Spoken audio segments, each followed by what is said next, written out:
Praise the lord.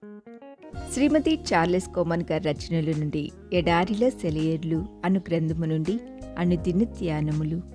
విశాలమైన స్థలమునకు ఆయన నన్ను తోడుకొని వచ్చెను. నేను ఆయనకు ఇష్టడను కనుక ఆయన నన్ను తప్పించెను. కీర్తన గ్రంథం 18వ అధ్యాయము 19వ వచనము. ఈ విశాలమైన స్థలమేమిటి? దేవుడే. అన్ని ప్రాణులు, ఈ జీవధారలన్నీ అంతమయ్యేది ఆ అనంతుడిలోని. దేవుడు నిజంగా చాలా విశాలమైన స్థలం. దావీదు అవమానాలు, దూషణలు, లేమి వీటన్నిటినీ సహించి ఈ విశాలతలోకి రాగలిగాడు. మిమ్మును గద్ద రెక్కల మీద మోసి నా యొద్దకు మిమ్ము నెట్లు చేర్చుకుంటున్నో మీరు చూచితిరి. నిర్గమకాండం 19వ అధ్యాయము 4వ వచనము.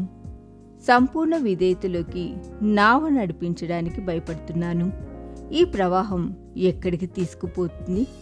నా చిన్న పడవ ఎటు కొట్టుకుపోతుంది? నాలోకే అన్నాడు దేవుడు. త్రవ్విన సమాధిపై నిలిచి విలిపించాడు.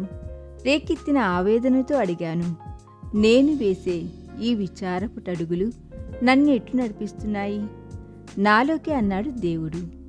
ఆయనలోనే, ఆయన గుండెల్లోనే నా చోటు, నా ఆనందాన్ని ఎవరు వర్ణించగలరు? ఇంతవరకు నన్ను ఆకర్షించిన విషయాలన్నీ ఆయన చెంతకే తీసుకొస్తాను. ఈ దిన ధ్యానము మనందరి ఆత్మీయ జీవితమునకు ఆశీర్వాదకరముగా ఉండునుగాక. ఆమేన్.